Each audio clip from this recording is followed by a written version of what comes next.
Hari-hari ini kita memang seringkali melihat begitu banyak bansos atau bantuan sosial dibagi-bagikan. Di setiap pemilu yang warnanya abu-abu, dia akan mendadak melonjak naik dibandingkan tahun-tahun lainnya. Kecuali tentu saja pada 2020 sampai 2022 di mana kita mengalami pandemi COVID-19.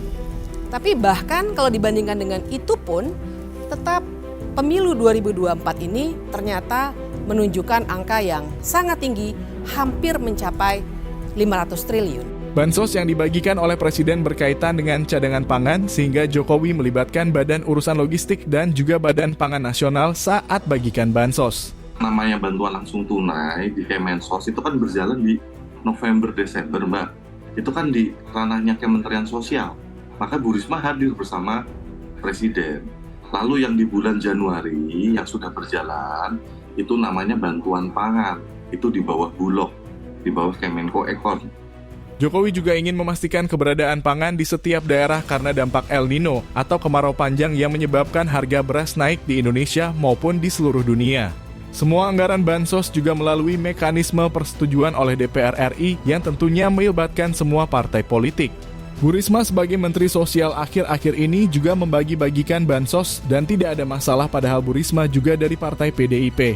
Lalu kenapa Presiden membagikan bansos menjadi sebuah persoalan baru-baru ini?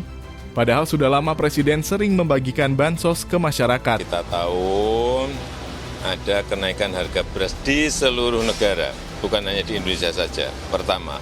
Yang kedua, kita ingin memperkuat daya beli rakyat yang di bawah.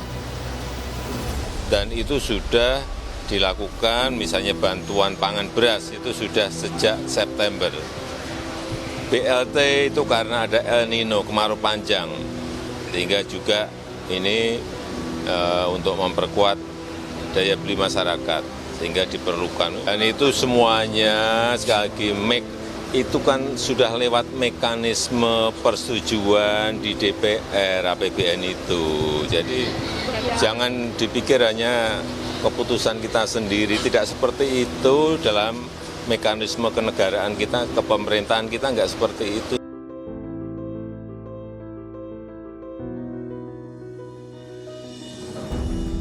Dalam penyaluran bantuan sosial ini harus transparan, Mbak. Jadi pertama transparansi, lalu yang kedua adalah pengawasan. Bantuan sosial ini diawasi oleh KPK, diaudit oleh BPK, diawasi BPKP, juga diawasi dan dibahas bersama DPR, diawasi Kemenko Ekonomi, Kemenko PFK, TNP2K, Setwapres, KSP. Jadi mata yang melihat, mata yang mengawasi itu sedemikian berlapis.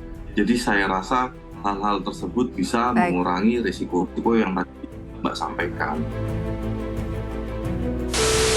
Muhaimin menegaskan akan menolak pembagian bantuan sosial. Terus ngadengin bahwa saya ingin minta rakyat nolak BLT.